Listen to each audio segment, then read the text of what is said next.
Now, just ahead of the demolition of the Supertech Twin Towers, information just coming in that 560 police personnel and 100 personnel from the reserve forces, 4 quick response teams and the National Disaster Response Force teams have been deployed around the site where the demolition will be taking place. Traffic diversion points have already been activated in several parts of Noida. The expressway will only be closed right before the blast. Like I said, only around 2:15 p.m. It will be opened half an hour after the blast as soon as the dust settles down. Instant command center with CCTV cameras have been activated. Traffic experts are all along the choke points of different parts of Noida to monitor all the congestion points and to direct traffic as well. But 560 police personnel, 100 personnel from the reserve forces and the disaster response forces are on standby and are being deployed very, very shortly. Nabila, coming to you. Lots of security being deployed. The Noida Authority, the UP government, obviously not taking any chances here. Absolutely, Shiv. This is a massive exercise, and considering that there was a lot of flack which the Noida authorities received for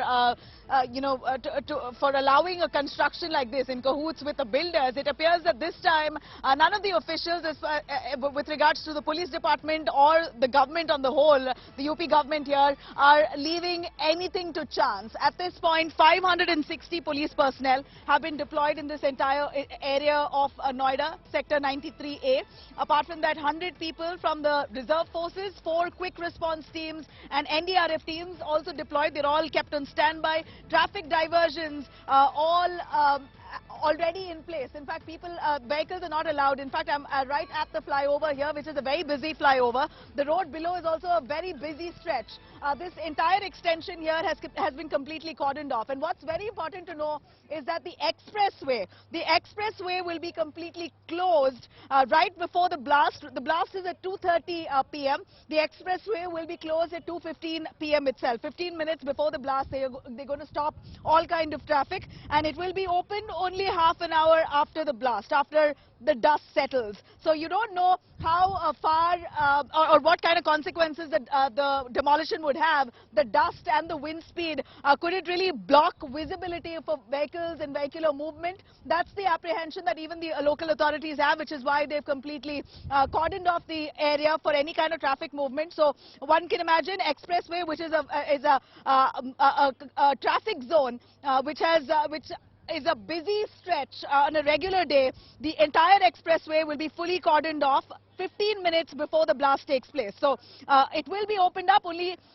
about half an hour after the blast has happened and when the dust settles. So this is the kind of security arrangement that the police has made here, right here in Noida.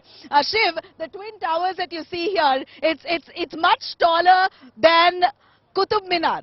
That's the height of the Twin Towers. And when we say it's the largest demolition that we will be witnessing in India, we mean it. This is for the first time that a building of 40-story will be brought down in 9 seconds. So it's done with much precision, and there's a lot of strategy that goes into it. And when we speak of dust, that's only the major worry here.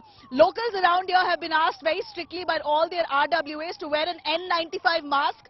Not for a day or two, but for an entire week, because you don't know how poisonous it could be and what kind of far-reaching repercussions it would have on health in the long run. So for almost a week, locals have been told by their RWAs to wear an N95 mask and not to take a walk. It's a very nice, peaceful residential area here. So locals usually take a walk in the morning, evening, whatever time they wish. So they've been also asked not to take a walk for at least a week and wear your N95 mask. This is the advisory given by the RWA, apart from, of course, the blanket security by the police here.